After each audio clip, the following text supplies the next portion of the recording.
میں نے ایک کی 2 تہ لگا دی تاکہ آپ کے لیے تھوڑا نرم ہو جائے. کہ نہیں حفظہ، اس سے جیسا پہلے تھا ویسا ہی کر دو، میں رات کو اٹھ کے اللہ سے باتیں کرتا ہوں. اس کی نرمی نے مجھے اٹھنے میں ذرا رکاوٹ پیدا کی. یہ باتیں میں ٹھیک کہہ رہا ہوں؟ کہ جی ہاں ٹھیک. کہ تو تم مجھے کہنے آئی ہو کہ میں راستہ بدل لوں.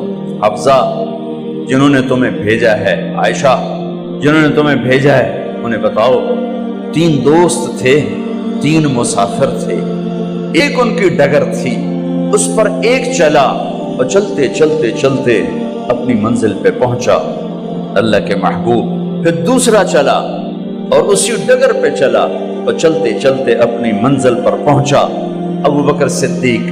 اب تیسرا چل رہا ہے، اگر انہی کی راہ پہ چلے گا تو ان تک پہنچے گا، ادھر ادھر ہو گیا بھول بھٹک جائے گا. انہیں جا کے بتا دو کہ جس راہ پر میرے دونوں ساتھی چلے میں اسی پہ چلتا رہوں یہاں تک کہ میرا اللہ مجھے میرے ساتھیوں سے ملا دے. اللہ نے کیسے ملایا؟ نماز میں خنجر لگا، نماز فجر کی نماز پڑھا تھا. اب ایک دم گرے، وہ چھپا ہوا تھا ابو لولو مجوسی، اس نے 7 وار کیے خنجر کے پیٹ میں. تو اب گرے تو پہلی صف والوں کو تو پتہ تھا پیچھے نہیں، تو عبد الرحمن بن عوف نے لپک کے آگے مصلی پہ کھڑے ہو کے نماز شروع کر دی. اور چند آدمی اس کو پکڑنے کے لیے بھاگے. پھر اس نے آگے جا کے اپنے آپ کو خنجر مار کے اس نے خودکشی کر لی. اٹھا کر مکان پر لے گئے، دودھ پلایا گیا تو وہ آنتوں سے باہر نکل گیا. کہنے لگے موت کا پیغام آ گیا ہے. تو اپنے بیٹے کو بلایا کہ بیٹا جا کر اماں جان عائشہ سے کہو کہ عمر امیر المومنین نہ کہنا، اب میں امیر المومنین نہیں ہوں، کہنا کہ عمر بن خطاب اپنے دونوں ساتھیوں کے ساتھ قبر کی جگہ چاہتا. اگر مجھے اجازت مل جائے تو مجھے وہاں دفن کرنا، اگر اجازت نہ ملے تو مجھے عام قبرستان میں دفن کر دیں. عبداللہ بن عمر تشریف لے گئے تو اماں عائشہ بیٹھی رو رہی تھی. کہا اماں جان میرا باپ عمر بن خطاب اجازت چاہتا ہے قبر کی اپنے دونوں ساتھیوں کے ساتھ. تو حضرت عائشہ رضی اللہ تعالیٰ عنہا رونے لگی، پہلے بھی رو رہی تھی. کہا عبداللہ یہ جگہ تو میں نے اپنے لیے رکھی ہوئی تھی کہ میں اپنے خامند اور باپ کے ساتھ میں بھی ایک کونے میں سو جاؤں گی، لیکن اگر عمر کی خواہش ہے تو اس جگہ کا عمر مجھ سے زیادہ حقدار.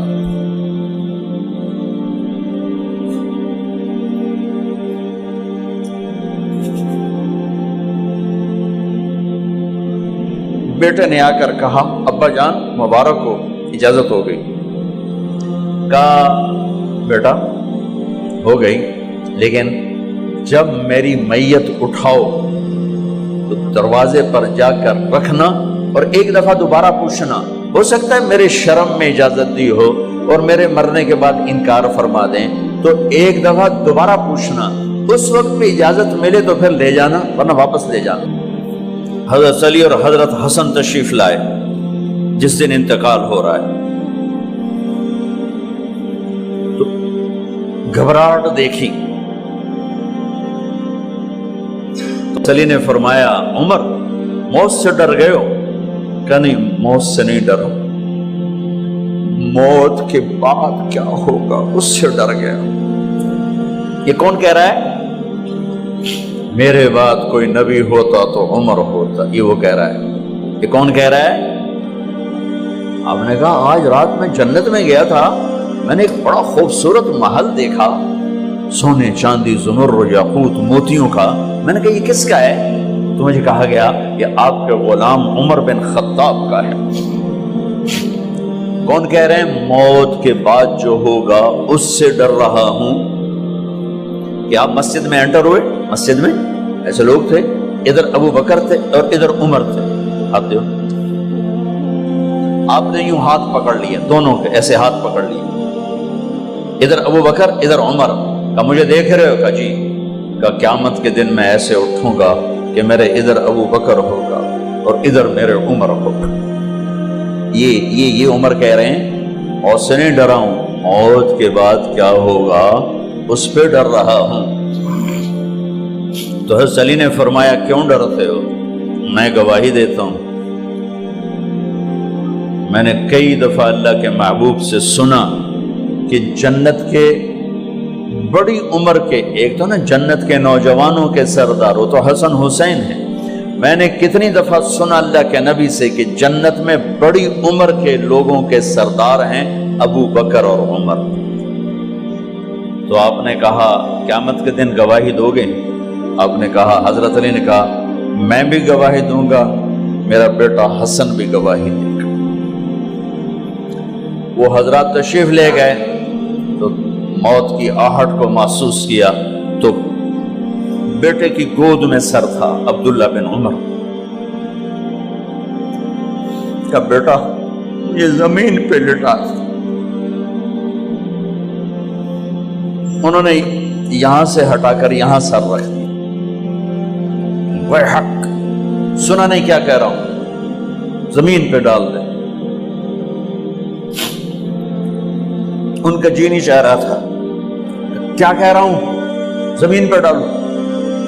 انہیں آگے کر دے، خود پیچھے اٹھ، اپنا چہرہ مٹی میں یوں رکھ اور مٹی میں منہ ملنے لگے ایسے، اور کہہ رہا ہے ویل لک یا عمر ان لم یغفر لک عمر ان لم یغفر لک ربک، اے عمر اگر تیرے رب نے آج تجھے معاف نہ کی تو تو ہلاک ہو۔ ویل لک ولأمک ویل لک ولأمک یا عمر ان لم یغفر لک ربک، عمر اگر آج تجھے اللہ نے معاف نہ کی تو تو ہلاک ہو۔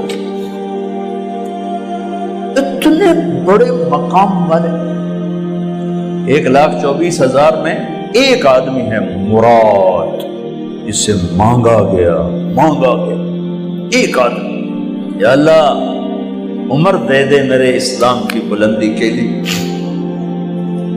وہ کہہ رہے ہیں ویل لک یا عمر ان لم یغفر لک رب،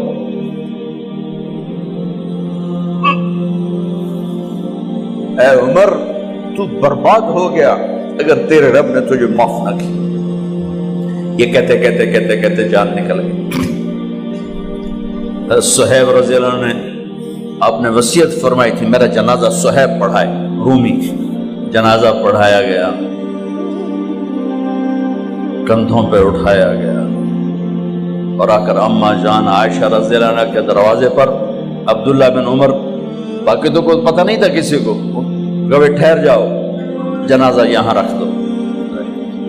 پھر آگے بڑھے، دستک دی، اماں جان میرا باپ عمر بن خطاب دروازے پہ پہنچ چکا ہے، اندر آنے کی اجازت ہے۔ تو اماں جان عائشہ نے فرمایا مرحبا بعمر، ہم عمر کو خوش آمدید کہتے، اور باہر تشریف لے گئیں۔ وہیں حجرہ مبارک میں قبر کھودی گئی۔ عبداللہ بن عباس فرماتے ہیں کہ میرے کندھے پر کسی نے ہاتھ رکھا تو میں نے یوں پیچھے مڑ کے دیکھا تو جناب امام المتقین حضرت علی کھڑے ہوئے رو رہے تھے اور فرما رہے تھے عمر مجھے پتا تھا تیرے سوا یہاں کوئی نہیں آ سکتا، مجھے پتا تھا یہاں تو ہی آئے اور کوئی نہیں آ سکتا، چونکہ میں نے ہزاروں دفعہ سنا خرجت انا و ابو بکر و عمر دخلت انا و ابو بکر و عمر، میں نے ہزاروں دفعہ اپنے نبی کی زبان سے سنا میں اور ابو بکر عمر گئے تھے، میں اور ابو بکر عمر آئے تھے، میں اور ابو بکر عمر اندر گئے تھے، میں اور ابو بکر عمر باہر گئے تھے، میں نے اپنے نبی کے نام کے ساتھ تجھے اور ابو بکر کو اتنا سنا ہے کہ کسی کو نہیں سنا، لہذا مجھے پتا تھا تو اسی جگہ پہ آئے گا، تیری یہی جگہ ہے۔ میرے بھائی بہنوں، یہ وہ لوگ ہیں جنہوں نے رضی اللہ عنہ کا ٹائٹل جیتا اور پھر روتے روتے مر گئے۔ مجھے کیا خبر کیا ہونے والی، آپ کو کیا خبر کیا ہونے والی؟ بے شک میرا رب رحیم ہے، وہ اس کے رحم کے تو فعلی کام بنے گا، کیڑیاں تقریراں تے کیڑے علم، کیڑیاں نمازاں تے کیڑیاں سجدہ، کم تو اس کی رحمت پر بنے گا، پر یہ اعمال اس کی رحمت کو لینے کا راستہ ہیں۔ یہ بھی ٹھیک نہیں ہے کہ اللہ غفور الرحیم ہے، آپ ہی معاف کرے گا۔ یہ یزید اور حسین کو برابر تو نہ